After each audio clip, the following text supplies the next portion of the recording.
Can I help you? We need food and we need water. Who is we? My family. I've got a wife and I've got kids. I'm sorry. I don't know you.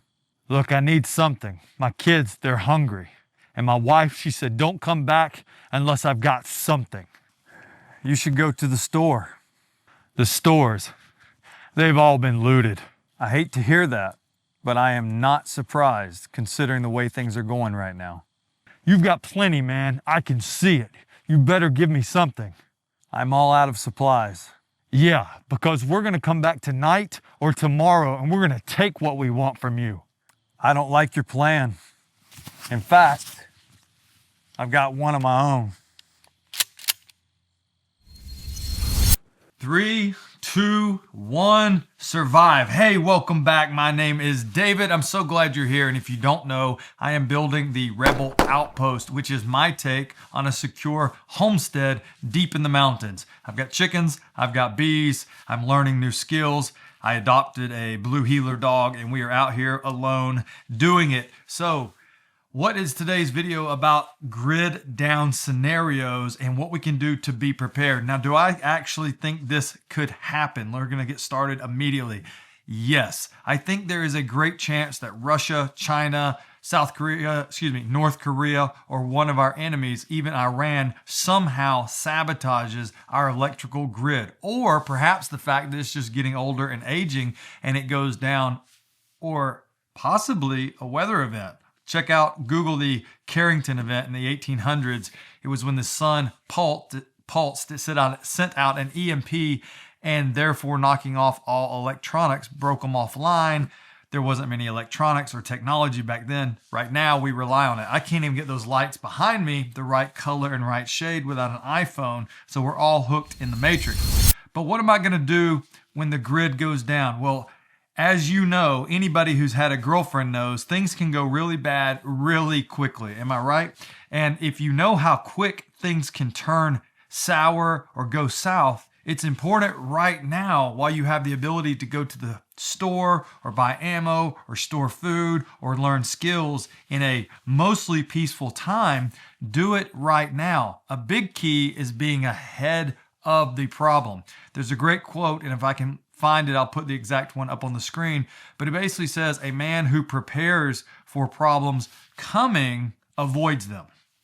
Okay, so if you do store food, if you do practice with your firearm, if you do some of the things I'm going to tell you in this video and that I'm working on, I think you'll be in a lot better position. And one of the main things I want to focus on in this grid down scenario is neighbors and community. So yes, it could happen. When will it happen? I don't know. It is anybody's guess. I would say to you, if you want to see what it'll be like, turn your cell phone off, your power off, and your water off for 3 days. Do it on a Friday afternoon and don't use any of those services until Monday.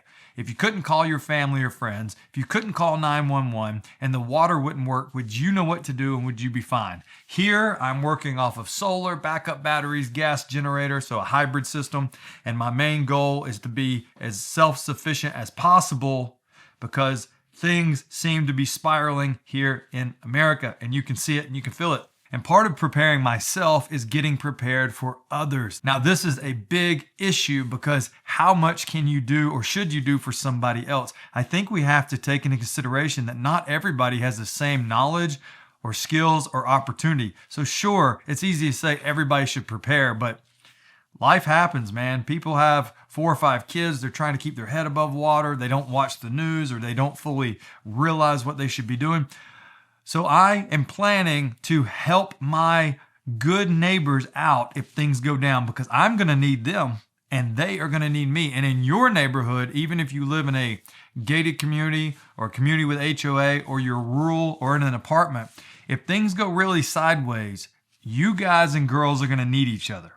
So what I'm working on right now is, if you haven't seen any of my other videos, I recently purchased a golf cart with a dump bed. It is a lithium battery powered golf cart. And I set it up to be charged by the sun. So one of the big things I will be able to do is still get around unless there's an EMP that shuts down that battery. But I should be able to get around even if the power's down. I can charge the golf cart without any power because I've got battery banks and I've got solar panels feeding that battery bank, and then I charge the golf cart. Now, the reason I want to keep the golf cart running and rocking is because I can go to all of my neighbors' houses up and down the road that I live on, and even farther with this golf cart. And that will allow me to haul water if they need it. I've got plenty of water containers. I've got a solar powered well. It doesn't mean I'm prepared to sustain everybody, but if they are in a pickle and I can deliver to them water and help them, or possibly some supplies, I want to be able to do that. I want to build rapport with my neighbors now. And then if things get bad and they're in a tough spot, I want to be able to assist them. None of us, think about this. I want you to think. None of us really need each other that much while everything is going smoothly. Do we? Do you ever go home to your apartment complex and think, man, I really need to borrow supplies from my neighbor in the lower left apartment? Or I need to walk down the street and check on John and Sarah and see how they're doing and maybe take them some food because they're not doing well, or they need medical supplies, or they need ammo, or they're having a tough time. I should take them a bottle of whiskey and trade it for something else. No, we don't think like that because everything comes from Walmart, Target, whatever retail store. We buy everything, we order everything, we're self-sufficient, we're independent. And that independence puts us at a major disadvantage. So as I'm planning and as you are planning, consider doing this. Get a 5-gallon bucket.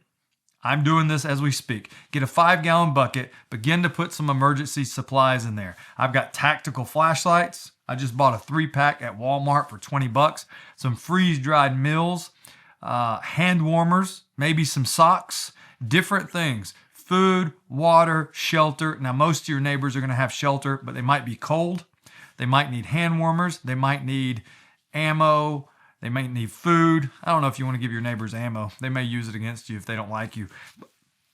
But these buckets will be emergency preparedness buckets to give to someone in need. And if they come to your house or they call on you, you will be ready. I will be ready. And, you know, you could just tell people no, or you can't help them, or you could plan ahead. My research tells me these buckets will probably be about $100 to $125 worth of supplies. And if you did 5 of them, what do you have, $700 in it?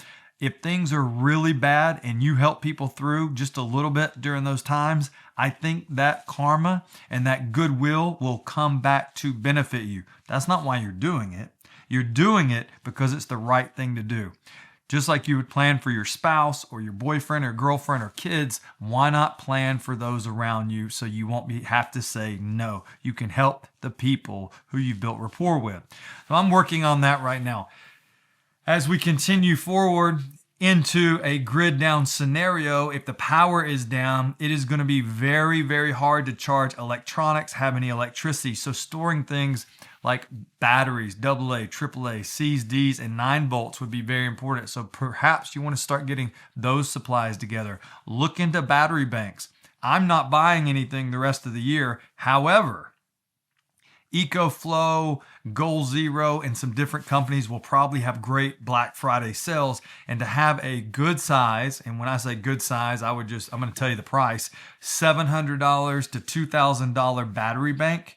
I'm talking the one that already has the power banks, that already has plugs in it, USB-Cs, USB-As, and then your regular 110, your regular wall plugs. One of those that you can keep charged up at your house by plugging it in. If you have one of those, especially if you need to run a CPAP machine or you have anything that you rely on, that you really need to be able to use if the power goes down. Now, please understand, those will not run heaters. So if it's cold where you are, you should take that into consideration. But having juice, having battery power, consider a solar panel to go with your power bank that will actually help you without electricity. So I'm real big right now on the community aspect because no matter what, I realize that you can't stay awake 24 hours a day. You can't grow enough food to feed yourself completely in today's world. It is very hard if you're living alone. If you had a family of 8 or 10 and you're all on a farm, you might could do it. But in today's world, it's hard and with weather and different things, it's hard. Yesterday, I spoke to my mentor, my beekeeper, master beekeeper mentor, and he said, David, he said, I am down to 25% of yield for this year. So 75% less than the previous 2 years, he told me. That's not good. I said, what's causing it? He said, weather, rainy weather. He said, I had some weak queens, so it's genetic issues and just different factors that he couldn't control. He's battling mites, varroa mites. If you're a beekeeper, you're familiar. He's doing everything right, and yet he's 75% down for the year. So what happens when the power is 100% down for the year? It's just something to consider. I want you guys to be prepared. I want you to consider your neighborhood. I don't want you to be at odds with your neighbors if the power goes down. It'll be a dangerous situation if you don't have community. And perhaps you're going to bug out. I don't know about bugging out. I think that most people will be safer to stay put, but that will depend on the scenario. You'll have to evaluate. You'll have to listen to voices that you can trust and then trust your own gut. And then if you bug out, do you have a place to go and do you have the skills and how many people are you taking with you and are they prepared? That's a video for another day. But when the grid goes down, if it goes down to an ice storm, bad weather storm, tornado, hurricane, are you prepared? I'm doing my best to get prepared, and I'm doing my best to think about my 5 to 8 to 10 really good neighbors in my area and how I can be prepared for them. So solar power, power banks, and your mindset. Be prepared. Don't get caught off guard. I hope this video helped you. Get out there and do something this upcoming week to prepare your house for an emergency. Weather radio, order one. Batteries, stack them up. Get some batteries that'll last a long time. If you don't have a power bank, begin to do some research. And remember, skills and community are going to top gear all day long, but it will be useful to have yourself some gear. So get what you need. Stay prepared. I appreciate you watching this video. I'll see you on the next one. Stay wild, stay free.